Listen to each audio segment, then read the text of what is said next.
What is good, y'all? NIKEiD here, Sneaker History Podcast. Appreciate y'all tuning in. I am about to open up one of the shoes that I bought last summer, and I just realized that it's not my size. So I figured I'd share them and show them off because they're Nike by You design, formerly known as NIKEiD. But then I gotta let them go because they just aren't gonna fit. So it is what it is.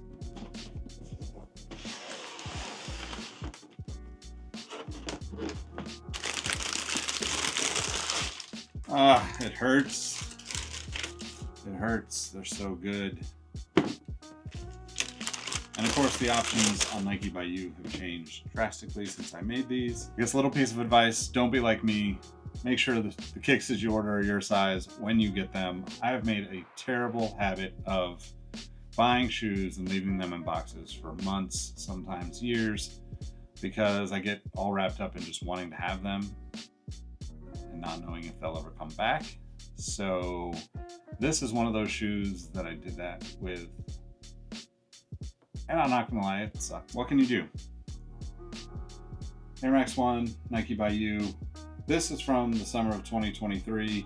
This has got the velvet or velour lining. It's got the croc alligator skin. I went with the teal here. This is a lighter white kind of color up here, but it is the same color, or was the same color on Nike's Nike by You program. Super soft suede. It's so good, man. I'm so bummed. That's kind of classic Nike on the back. Yeah, man.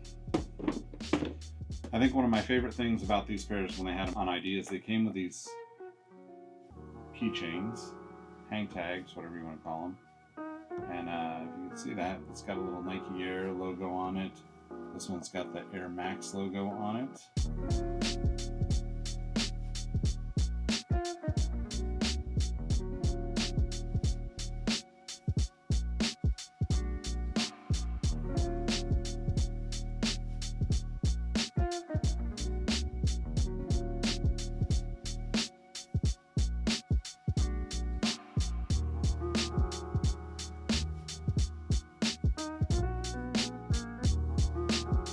Most of you know the Nike Air Max 1 was designed by Tinker Hatfield in 1986-1987 when it first released. It was revolutionary, hence the kind of Air Max Revolution storyline that goes along with Nike using the Beatles song that they maybe not have been able to. Shout out to Wieden & Kennedy, the agency of record that did all the work on the marketing side for the shoe when it first came out. The shoe was originally designed after the Pompidou Center in Paris, France. It's basically a building that has a lot of the interior structure that we would normally put in walls, some of the piping, some of the wiring, conduit, that kind of stuff. It's on the outside of the building. I've never been there, unfortunately. If anybody wants to sponsor that trip, I'd be happy to take it and do a full report on how much it makes me think of the Air Max 1. But yeah, the shoe is super dope. Obviously, visible air was a big deal too. The talking point around the Air Max 1 back then was that we hadn't seen visible air. But why not just show it? You know, it's not a bad idea to let people actually see what an airbag looks like. As a matter of fact, I've got a drawing here that actually shows what a shoe could look like with a visible window in the heel.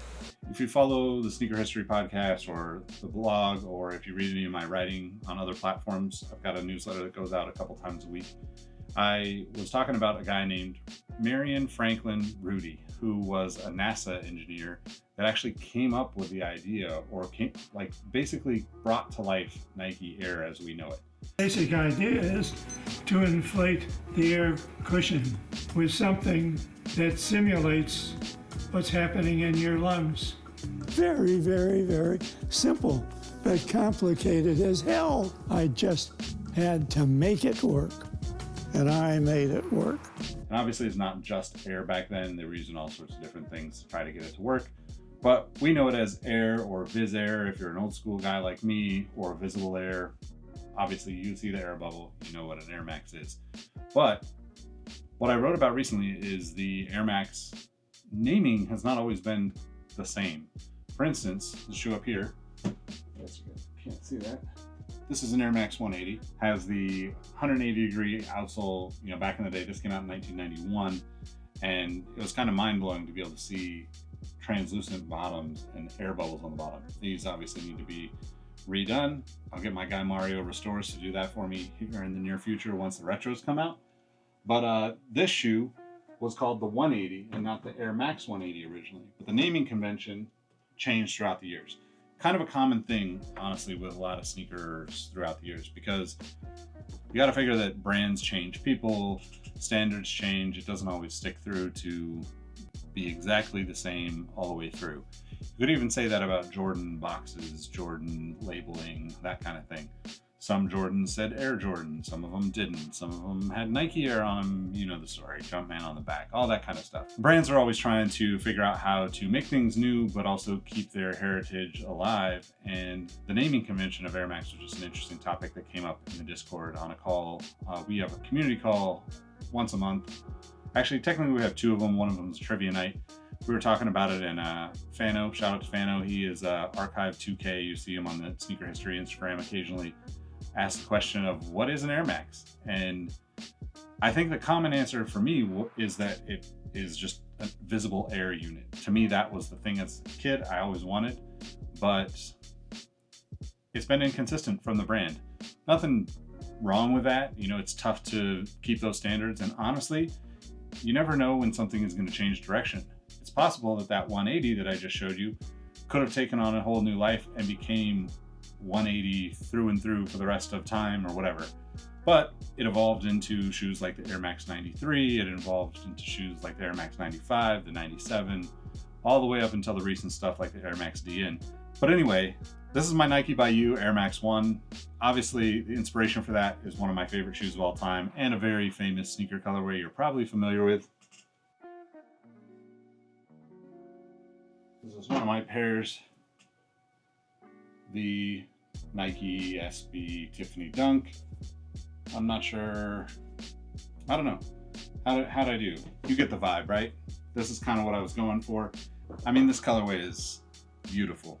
And the materials, bravo, Nike, you did a great job on this series of the Nike by You Air Max 1. I'm super bummed that I couldn't get my size 13. I accidentally ordered a women's 13, which is a men's 11.5. These may or may not be for sale depending on when you watch this video, but you can hit the link in the description below to get into our Discord, join the community. A bunch of great people in there that absolutely look out for each other, trying to get releases, hunting down old shoes, finding information, and honestly it's become almost like a support group for me. You know, we all get to vent a little bit, we all get to celebrate our wins together, and we get to celebrate each other's wins. So it's a great group of people. I really appreciate and love those guys, and if you want to join, the link will be in the description. Thanks for watching. Tune into the Sneaker History Podcast every Monday and check out my newsletter, which will be linked below. I usually send out one, maybe two of those a week. You get to know me a little bit better. Thanks. My name's Nick. I'll catch you on the next one. Peace.